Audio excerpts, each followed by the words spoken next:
Chafing Armor Podcast, Episode 20, Babes in the Woods.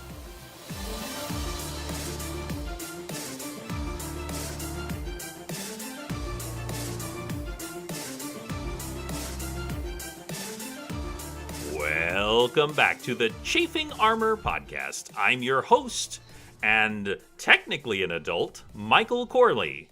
And with me today, someone who is not technically an adult at all, it is Izzy. Izzy, tell me who you will be playing today. I'm playing Brindle, the drow preteen who thinks, she knows she's better than everyone else because of her music taste. We will find out if that's true. Because of her music taste? Yes. And also technically an adult, but a child at heart, is Dare. Dare, tell everyone who you will be playing today.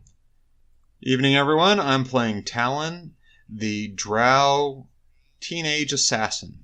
Exactly. And in fact, speaking of the drow teenage assassin, we open at night in a woodland clearing. We see the moonlight glimmering off snow-white hair that is pulled back so that your enemies cannot grab it.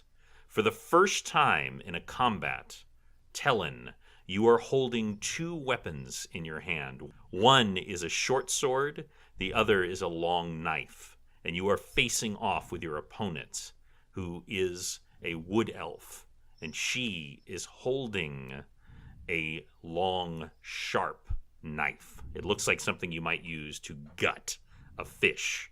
And I want you to roll to attack. That is a whole 10. That is a 10. You feint forward, but as it happens, you have two weapons. And so I want you to roll once again with your second weapon. That is a natural 20. So you have been working for the past month with this wood elf. She is much older than you, though she is still not technically an adult. Her name is Deyuma. For short, she goes by Day, but she has told you several times you have not earned the right to call her that. And Deyuma has moved in for a just cunning strike. But you have been practicing with both of your blades, and you feint with the first one, which misses, but you catch her blade with the second and flick it out of her hand, and you stand over her with her disarmed. And she, for the first time since you've known her, smiles at you. And she says, "Well done, Talon. You're starting to get less than terrible with that second blade." Less than terrible is good, and it's better than you at this moment. She laughs at you and she says, "Don't be so sure, boy." And you think that's what she says. Something that you will see on your sheet as well as Brindle's is that both of you speak Drow, of course, and both of you, I believe, speak Abyssal. But that's actually all you speak. You are, I believe, is it 37, Talon?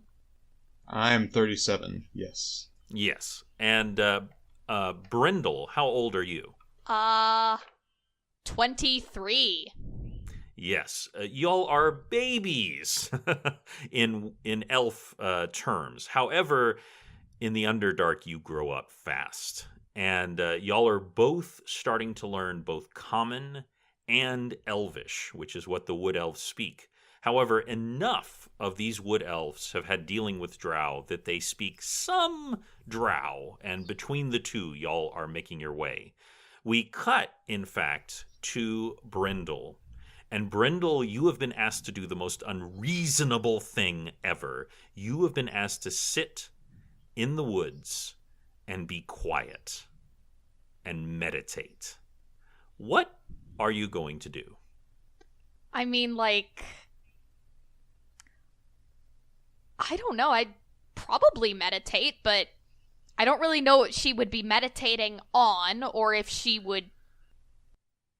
You feel a sharp crack from behind, And the elder, an ancient elf, well over 300 years old, named Madumo, this ancient woman has been trying to teach you to connect as a cleric of Corellon. Corellon is one of the elven gods. She believes that you have true potential as a cleric. But the training hasn't been going real well. But she's come to break you out. She's disappointed because you clearly are not making a connection. You've made some small progress as a cleric, but not much. And she's come to tell you that it is ready. And in fact, after your sparring match with Deuma Tellen, she also tells you that it is ready. They lead you back into the village square. And even though neither of you need this explained to you, since you've heard it before, the elder Madumo, who loves to hear herself talk, much like your dungeon master, explains that magic items come into being in two different ways. One, you get really valuable materials. And using those valuable materials, you infuse them with magic. And that's clearly she has a very little respect for that way. But that's how, an artificer in a big city makes a magic item. They spend thousands of gold and craft a magic item. But there's another way. And that's if a material, an item is part of a special event. Something, shall we say, magical. If you can unlock that moment, you can actually make that item magic. And it doesn't happen very often. But both of you had an item that was ready. And she turns around and she holds out for you, Brindle, the mace. The mace that Osokai threw you. The first thing that anyone has ever given you without requiring something in return. And the mace has now been enchanted. It is now a +1 mace. And you can feel the energy humming inside of it. In typical teenage drow elf, you say a curt thanks. And she turns to you, Tellen, and she holds out a necklace. And this necklace is stained with blood. This necklace is nothing short of the carving of a boat that the small cleric Tix gave you. And again, it was a gift. The first thing anyone has ever given to you without requiring something in return. Everything in the Underdark is transactional. And he gave it to you simply because he thought you would enjoy it. And in a critical moment, you used it to stab a drow in the back of the neck. And that blood has remained on it. And she has released the magical potential of it. And it is now a +1 magic amulet that will protect you. And she holds it out to you. What do you say? I will treasure this. You have come a long way, shall we say, since the time at the Underdark where you and Brindle and 10 other children were abducted and taken to a room where you were going to be fed to a Zorn. You actually, Tellen, were the only one who didn't make it to that room because you were going to be fed to a gelatinous cube. But you were, again, saved by Osokai and by Tix. And the entire village is here. It's kind of a minor ceremony, but y'all are both here, and there's a little celebration, and people are slowly starting to warm up to both of y'all, and you're trying to make headway. Tellen, you see, so Deuma slaps you on the shoulder, Tellen, and she says, so is that amulet going to protect you from me? It's going to help me overcome you. Well, good luck with that. I'm shaking in my boots. As is and proper. That's when the and she starts to laugh, and that's when the world actually shakes. Now, what was that? In the Underdark, you do not know. How do y'all both react? I look around. I have my knives at the ready. I hold my mace a little bit closer, just in case. Well, you both take a defensive stance, and you see that some of the others, whatever this is, no one here knows what it is. And the ground just shakes. And it comes again. And I'd like both of you to roll to stay standing. If you would do a quick dexterity roll for me. That's a 20 with your dexterity bonus. I got a whole 5. I'm on my butt. I did a 5. Well, you are both knocked to the ground. It's not surprising. This is a incredible earthquake. The ground did shake in the Underdark randomly because, Underdark. But nothing like this. And in fact, right through the center of the village of these wood elves, you see the ground crack. And something starts to come out of the crack. Not a monster, not a creature, but putrid yellow smoke. And everyone around you starts to cough. Just coughing like crazy, gagging, vomiting. It is not pretty. I try and find a sash or a bandana to wrap around my face. Okay. You are easily able to do that in the midst of everything. Brindle, do you want to take any precautions? I'll probably just copy what he's doing, although Blade after panic. Well, both of you try to do so, and it is clear that this is having a terrible effect on everyone. And through your cloth, Tellin and Brindle, you both smell. It does have that very basic smell of, rotting eggs, that sulfur smell, but there's something else in this. Something, well, unfortunately, y'all both know evil about this. And you also realize that even with this over your mouth, you're inhaling it as well. And you are entirely unaffected. And that's when you hear a horn blast. And over the hill at the clearing of the village, you see a charge of kobolds and gnolls coming into the village. At the very, very top, you see a leader. You think he's a leader. He seems to be wearing partial plate. He is a gnoll, a dog-like creature, and he's holding 2 scimitars, and he holds one up into the air, and he yells, "Attack!" And I need y'all to roll for initiative. It's always kobolds. That is... I am not rolling right. I don't think I'm rolling like a... Oh, that's a whole 1. And I got an 18. Okay, actually, you are first, Tellin. One of the gnolls, a small, scrawny, whip-like looking gnoll, whose side of his head has been injured in some kind of blast. It's like burned. Comes towards you. Just from a player standpoint, this is not that rotting thing that your other characters had seen. And actually that y'all had seen. And he is coming towards you to attack with it looks almost like a meat pulverizer. It might actually be a meat pulverizer, but he's trying to pulverize you with it. However, you have the first attack, and you have both your short sword and your long knife ready. Okay, my first attack with the short sword, that is a whole 7. Mm-hmm. And my second attack with the long knife, that is a whole 7. So I missed both of those. Yes, and understandably, you're a little off guard. You were not expecting to be in combat tonight. And part of you actually is kicking yourself, because part of being in the Underdark is to always be on guard. Literally, your life is in danger at every moment in the Underdark. And this is the first time in your life that you've actually let yourself relax, and you're just kicking yourself like, why was I not more ready for this, even though there was no way that you could have been.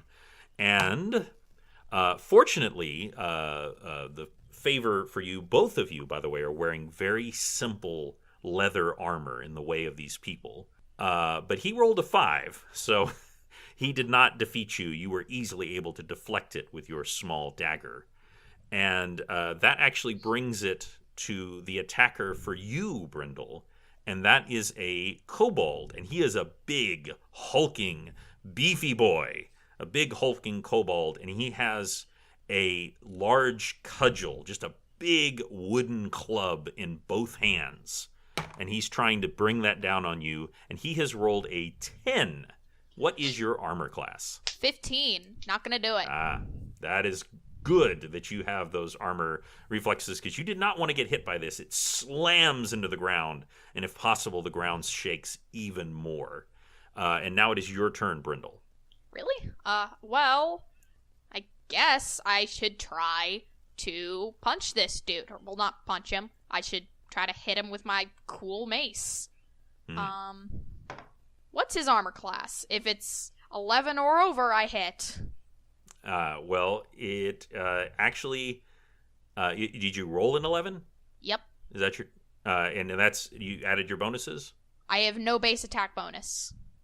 Well, you do have a +1 mace, though. Well, then 12. And that is enough to hit. Excellent.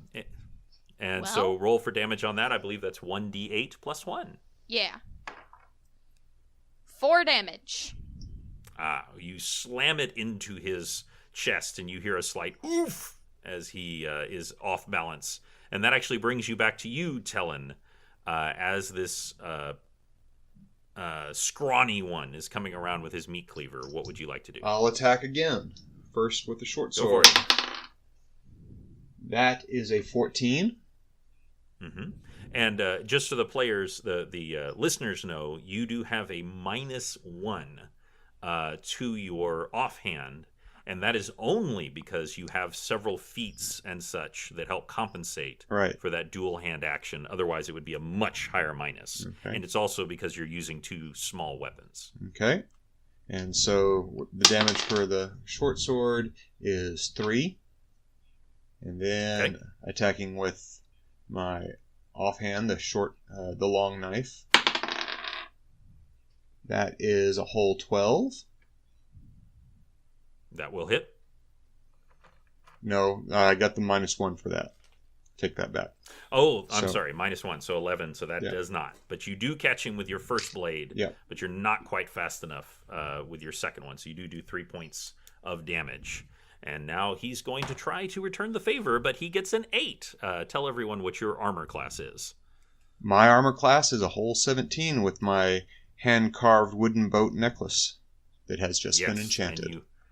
And you are glad that it's on. You can actually feel it pushing back as he attacks. And now the big beefy boy is trying to bring his thing back up at you.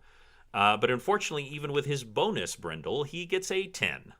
So that's not going to do it. I'm not welling well today in typical fashion of this Dungeon Master. So it is your turn, Brindle. That's a 19, baby. That's going to do it. Let's see. Let's destroy this scaly. Come on. That's a 9. 9 damage. 9 damage. Destroy for this one? Yeah. You actually kill him. He is coming back up. You bring it down and bury it into his skull, and he is no more. You flatten him to the ground. And that actually brings us back to you, Tellen. And this time I'm going to do the same thing and hopefully get a much better result. And that is a 22 to hit with the short sword. I think that'll hit. I think so. And that is another 3 points of damage. That's 6 total. And then with the long knife, that is an 8. An 8. That is not going to do it. Nope. So you've done 6 points of damage. And he is going to come at you with his chopping, and oh my goodness, a 7. So even with bonuses, that's not going to do it. Nope. Brindle, are you going to look for another attacker, or are you going to assist your cousin, Tellen? I think I think he's not going to be okay without me because I obviously am awesome at this. So I'll roll to attack that, Knoll? Yes. I'll never be able to live that down. That was a whole 9. Or 10, but still. Yes, that is not quite going to do it. So you're coming in, but the creature is stepping back for after this attack, and he moved out of your way. But that brings it back to you, Tellen. Yeah, I'm going to attack him one more time. Short sword. And that is a whole 6. So I miss with the short sword. Now I'll swing away with the long knife. And that is a whole 6. Boy, I need to... He just laughs at you. I mean, he laughs in your face, and he goes, "Foolish whelp!" in a very broken common. You think that's what he's saying. It's really hard to understand him. And attacks you, but he gets a 12. It's just not... The fates have not been kind to him today. You're not any better than me, dog boy. And he barks at you. Brindle, it's your turn. I wanna fight this dog boy. That's a 19, honey. 19. And he's laughing, and he goes, "Foolish whelp, you will not..." And then you hit him, Brindle. How much damage do you do? 6 damage. 6 damage, so that's 12 total. That will do it. You smash into the side of his face. You see dog teeth flying out into the moonlight, and he falls to the ground dead. Well, that's the most metal thing I've ever done. You must be feeling very good about yourself because you took out 2 different opponents. And while Tellen certainly held his own and did not take damage, which is its own reward. By the way, Tellen, tell everyone what level you are. I am level 0. That is correct. And Brindle, what level are you? 0. That is right. You are both level 0, though you are technically both an assassin and a cleric in training. You have not yet earned your first level, and that is why even these very small attacks could easily be lethal to either one of you. Yeah, I've got 6 hit points. Yes, 6 hit points. How many do you have, Tellen? Grandiose 8. Yes. So even a small battle like this could easily end in either of yours death. What would y'all like to do now? Look for the next opponent that's available and protect the village. You turn in a defensive stance to look for the next person to attack and what you can do in defense. You can't see any attackers. And you look up. The only thing you catch a glimpse of is that same kobold. I'm sorry. No, Knoll. I get my Knolls and kobolds mixed up all the time. But the dog-faced boy with the 2 scimitars disappearing over the ridge, and you see your village in shambles. The small wood structures, some of them are burning. The fires have been scattered. People are laying on the ground, either injured, dying, dead, and of course, vomiting. They're sick from this fog that's come out that has not affected any of you. But the attackers are all gone. Go find Deuma and Madumo and see if we can help them rally the villagers and see if they can cast a spell to get rid of this smoke. Gotcha. You go looking. You cannot find Deuma. You do find Madumo. She is lying on the ground. There is a Knoll lying dead at her feet. He looks like his upper torso has been burned away or rotted away. You suspect perhaps cause wounds was involved. But she is on the ground and she is in very bad shape. I call Brindle over to see if she can cast Cure Minor Wounds. If she has learned that yet. I have that. You do have not. Any spells? You do have the ability to cure 1 hit point. You do have the ability to cast that. Well, I guess I'm gonna disaffectedly lean down and kind of like rub her shoulder and see if that helps and cure 1 hit point for her. Okay. You whisper a prayer to Corellon, and you just barely feel a connection. And a little bit of energy goes back into Medumo, and her eyes kind of flutter open, and she looks at you, and she goes, "You really should have meditated more." I say, Meditation Brindle, that's sucks. good. You have done well. Don't tell I'm me sorry, I've were you gonna done say- well. I know it already. Just like What? Master My Tix. character voice. That's right, just like Master Tix. Good healing. And what y'all both find very quickly is that a great many people in the village are missing. Most, particularly, the children. Most of the people who are missing are children. But there are a few adults, particularly, it seems, the ones who were likely to have fought back. And you suspect that Deyuma would have almost certainly fought back. She is missing, and a great many children are as well as a few others. There is no sign of the gnolls and kobolds, but there is a faint, putrid trail, this dark yellow that's leading off into the woods. We have to, go after them, right? Yes, we do. We've got to get the others back. This is our new home. We have to protect it. Yeah, good point. Let's go. All right. Is there anything, I mean, obviously time is of the essence, but is there anything that you want to do before leaving?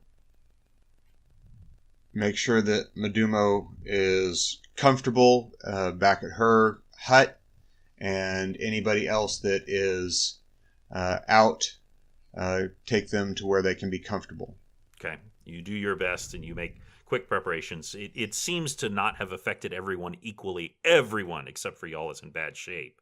But some are almost unconscious, where some are just a very bad flu.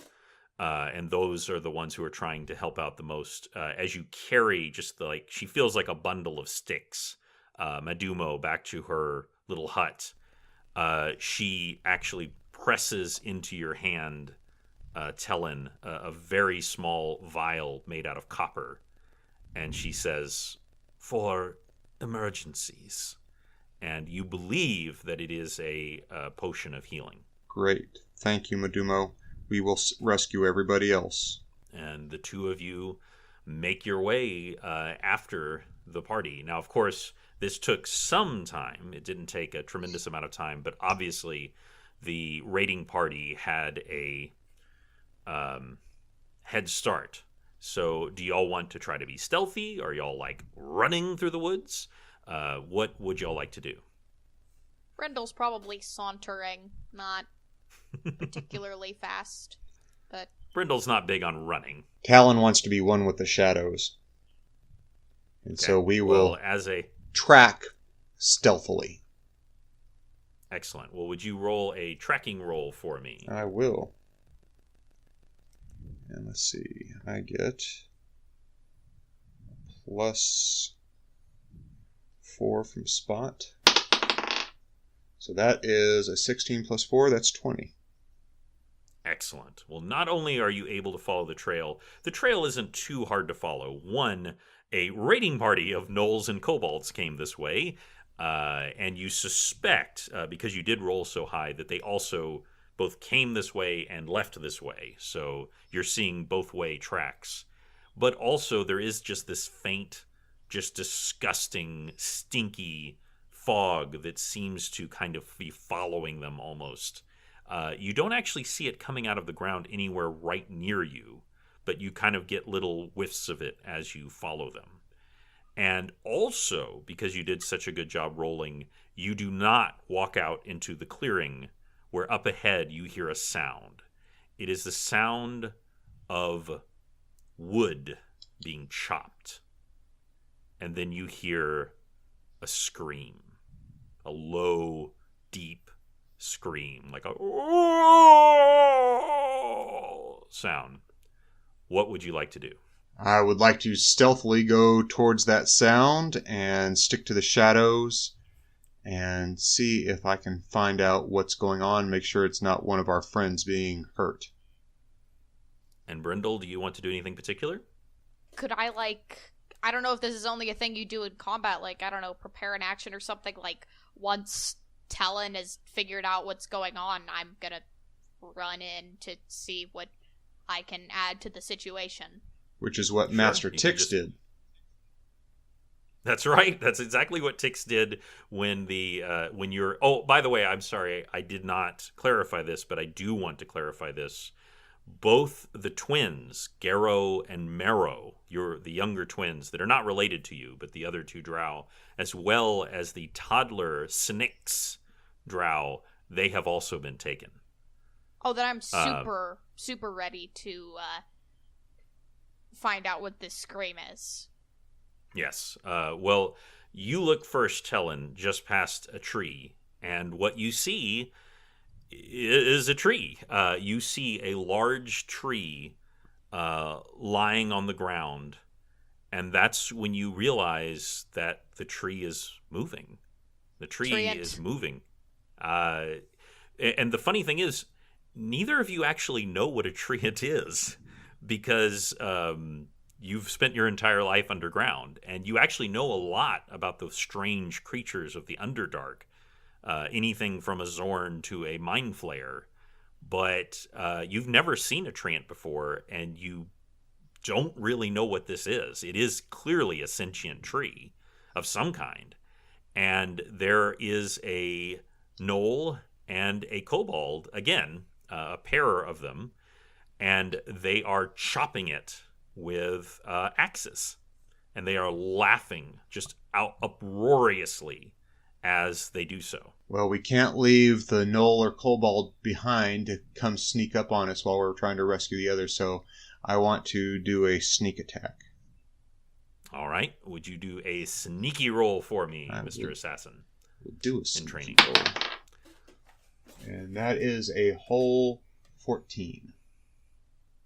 That will do it because they are completely distracted and because of the loud sounds of them chopping into the hide of this treant.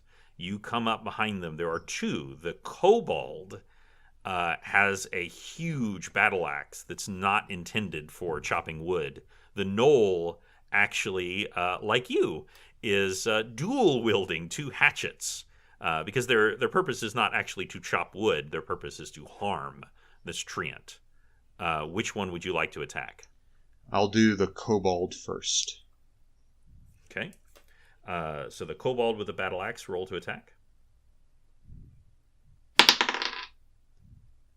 That is a whole 6. That is a 6. But you have two weapons, I believe. So, second attack with the short knife, or long knife. That is a whole 18. So the first one, he's coming down on his chop, and you misguide it slightly. He actually turns because he feels the wind of your blade, but that's when you bury the other one into his back and roll for that damage and double it because it's a sneak attack.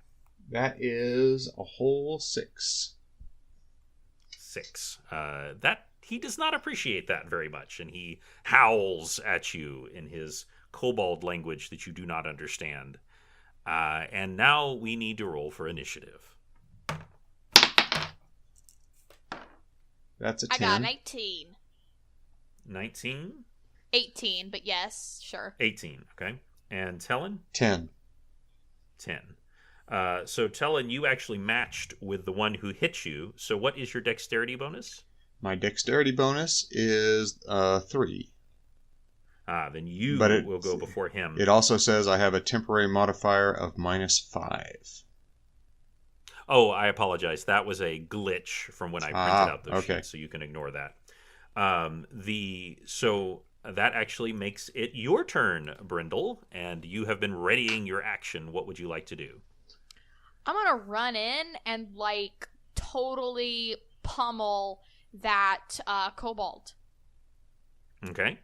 You come just like you heard about Tix doing. You weren't actually there. That was Garrow and Marrow. But you heard about Tix coming out of the woods with his axe above his head. You see the same. You do the same thing and just come barreling out of the woods. Would you like to say anything? Well, not really, though. I just have to add, of course, I heard about Tix. Talon never shuts up about him. But no, I'm probably just yelling angrily. Okay. So they see a combination of the most goth, emo, and scene person's greatest fantasy is what you look like when you wake up in the morning, come just tearing at them with a enchanted mace in her hand, and you easily cross the distance of this small clearing and roll to attack. Hurting an innocent tree isn't punk. I'd like to blame that on my inability to roll, but I got a 6. Got a 6. Okay, well, you just come running forward, and you're like, ah, and you just miss. But then you aren't that skilled at combat yet. You are still learning, and that actually brings it to you, Tillin.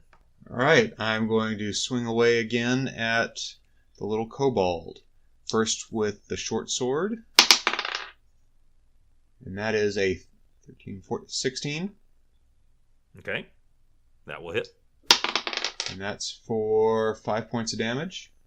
Okay, and he is not doing great. And with the long knife, that is a 19. Excellent. Ooh. And that is 4 points of damage. So I sank that into the hilt. Ooh, yeah. So the first one you cut into his side, he actually drops his blade, his axe, his big oversized axe, to try to stop the bleeding, and you just sink that dagger right into his neck, and he sputters and falls and dies. And the Noel is turning to you, Brindle, and trying to kill you. And he gets a 14. But that is not going to beat your armor, is it? No. You are, as I said, only wearing simple leather armor in the way of the people. But you know what? Sometimes leather is all you need. And it manages to turn away one of his small axes. Unfortunately, he is dual wielding. He is dual wielding, and he would have hit you. He would have hit you with this. However, if you do not have the dual wield specialization, you get a tremendous minus to this attack. And in fact, it's actually a -6. And so instead of getting you with an 18, I am afraid that 12 is not going to do it. And so he misses. And so that worked out well for you. And now we are back to you, Brindle. I'm gonna try again to stab this jerk, or beat this jerk into submission. A 3. 3? Oh, goodness. A 3. That is disappointing, and he steps back, and he is just hissing at you. This Noel is just hissing at you and clanking his two axes together and taunting you. And now something else happens. You are facing off with this Noel, and he has gone clank clank with his axes, and then he's just gone. Like, he's not there anymore, and both of you are just sprayed with a fine mist of blood. Ew. And you fits my aesthetic. It takes you a moment to realize what's happened. What's happened is the treant had apparently recovered enough that he just lifts up one of his hands and just brings it down. And there's just nothing less. There's just a smear on the ground.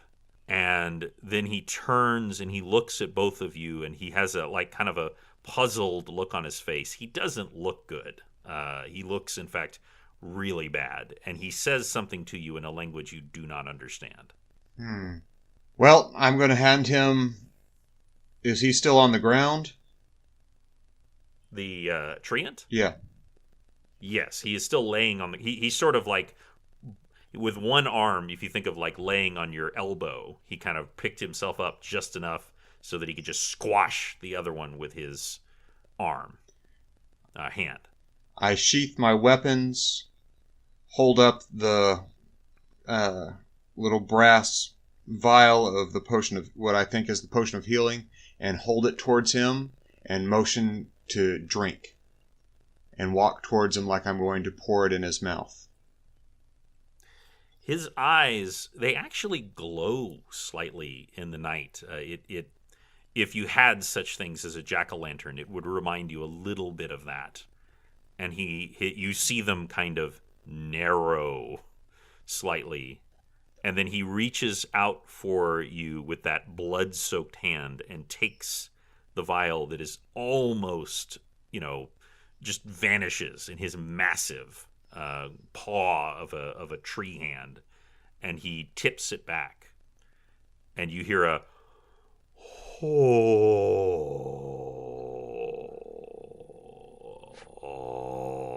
It goes on for a while, and you see some of the terrible axe wounds kind of close slightly. It by no means, not even close, repairs all of the damage, but he clearly is better. But now that you're getting a better look at him in the moonlight, like, he also doesn't look good. Like, he looks like a tree that has a disease. And you see some of that smoke floating nearby. And he tries again, and he says in a very broken common, which you were just starting to kind of pick on, he says, "Thank you." Welcome. Which way? People do go many ways, but I suspect you are looking for these. And he points downwards, and like his finger just casually just like bursts the skull of the kobold. He doesn't even seem to be aware of it. And he points out with the bloody finger towards where the mountains will begin to meet the forest in the distance. And he goes, "You can find them that way." And I turn to Brindle. Brindle, come. And I start running. Don't tell me what to do, I say, and I come. You give him the snarkiest response you can think of, but you still go as you run past this treant into the night. As you continue your way forward, trying to be as stealthy as you possibly can, but also trying to keep up, you begin to see some more and more signs, like little droppings of bits of armor that might have come from the wood elves that were, leather, little, pieces of daggers and things that have fallen that were of elven make. As you come forward, you can see a lake. You see a lake that meets up to the very base of the hills where the mountains would begin. And you can see some figures moving in the moonlight in the distance. Move towards them at great stealthy speed, hunkered to the ground in the shadows. Okay. You go. Well, first of all, go ahead and roll me that sneaky sneak. And unfortunately, that is a whole 6. Okay. So you are about to step on something. You have been so stealthy, and then there's a moment when you've stepped wrong and you realize it, but you can't do anything about it. And your foot is about to come down on a stick when a hand reaches out and steadies you. And you see a elf in the shadows. He is not very stealthy looking, as he is wearing white. He's kind of showing up in the moonlight, but he kind of gestures his fingers for you to be silent. I put both my hands on my blades and smile and nod at him. Okay, and he holds up his hands. You do see that he has a long sword at his side. And Brindle, you actually see a giant bear come up next to you that you get the feeling was at the side of this elf a moment ago, and it lets out a low rumble, and then it comes up and it gives you a huge nuzzle. Brindle. Hey, bear. And he I kinda gestures. touch its head. Okay. It immediately just sinks into your hand, and just like a dog, something you have very little experience with, it just buries itself and lets a low, like almost like imperceptible rumble of pleasure. And he gestures to both of you to come a little further behind a large copse of trees. Might as well trust a strange man with a big, hairy pet. I don't think Brindle knows what a bear is. I try and keep in position where I can watch the others from a distance. Okay. You try to keep them in eye. You it's too far away for you to really see details, but you think that some of the elves are down there, but you can't really tell from here. And he brings you behind the copse of trees, and he says, "Are you all right? Are both of you all right?" I ain't taking no damage.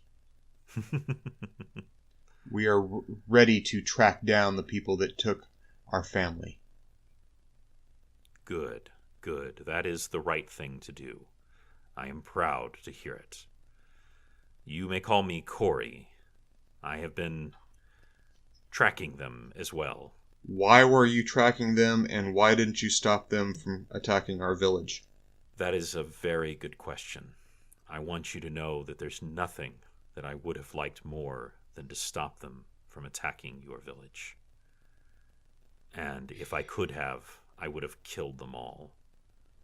But we are all not masters of our own fate. What are you going to do now?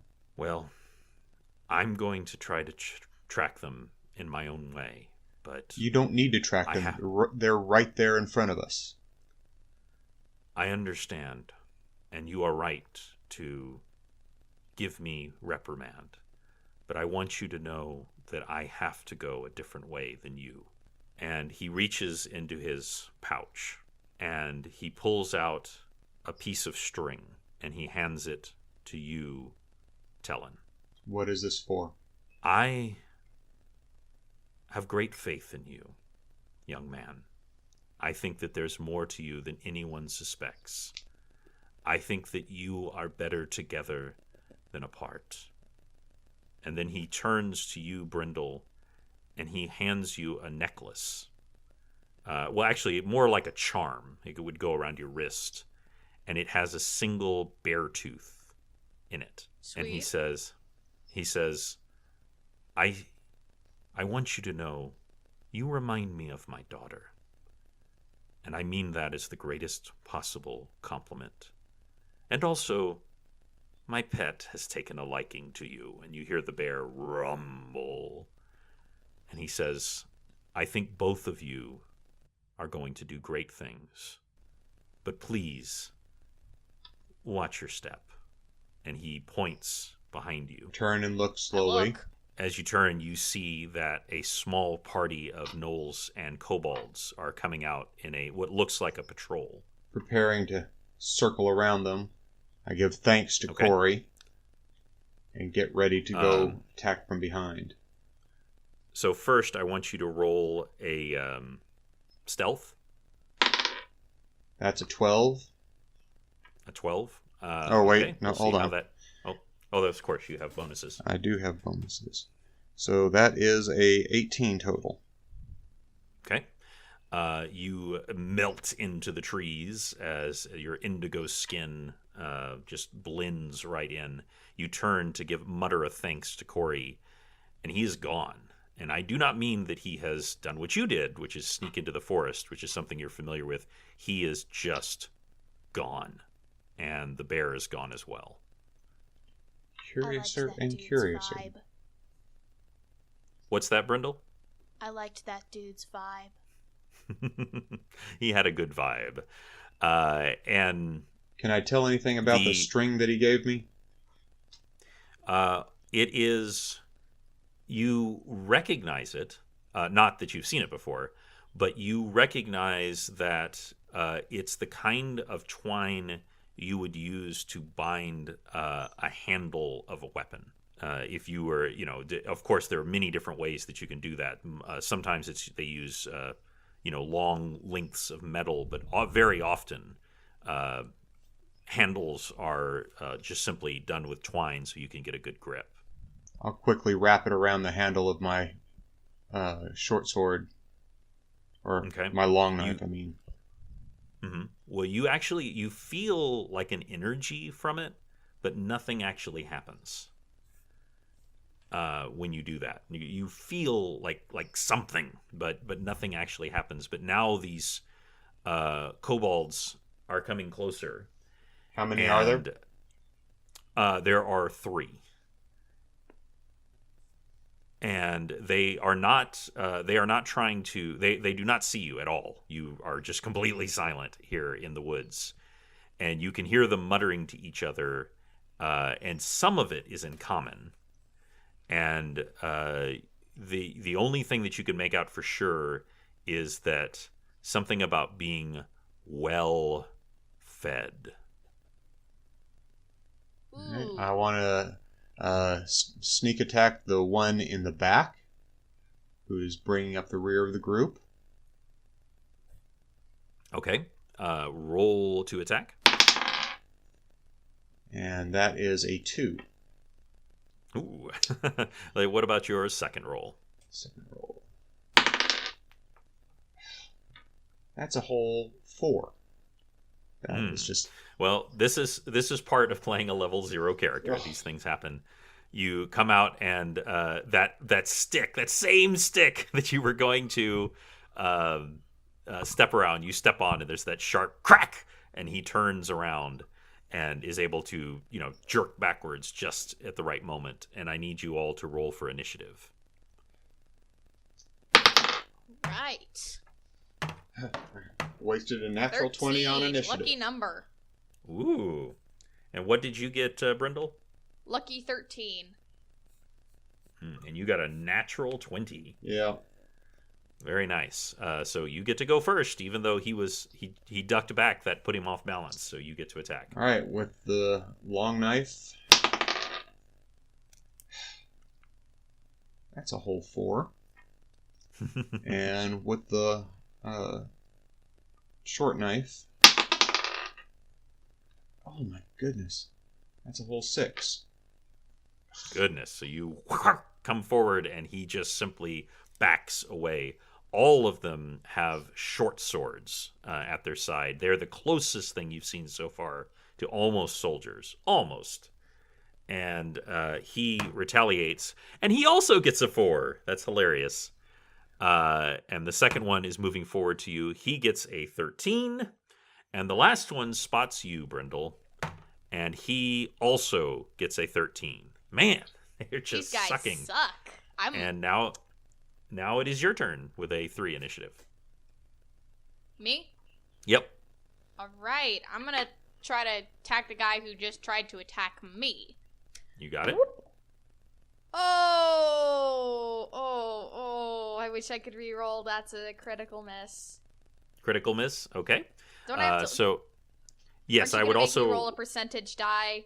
Yes, I would also like you to roll a percentage die. Once for the 10s and once for the 1s. Roll low. Let's hope I don't percentage die. Yeah.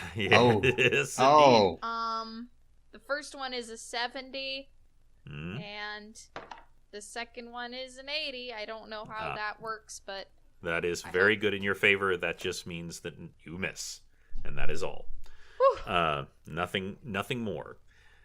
We now come to the second round, and it has been a strange night. I think that would be fair for both of y'all to say.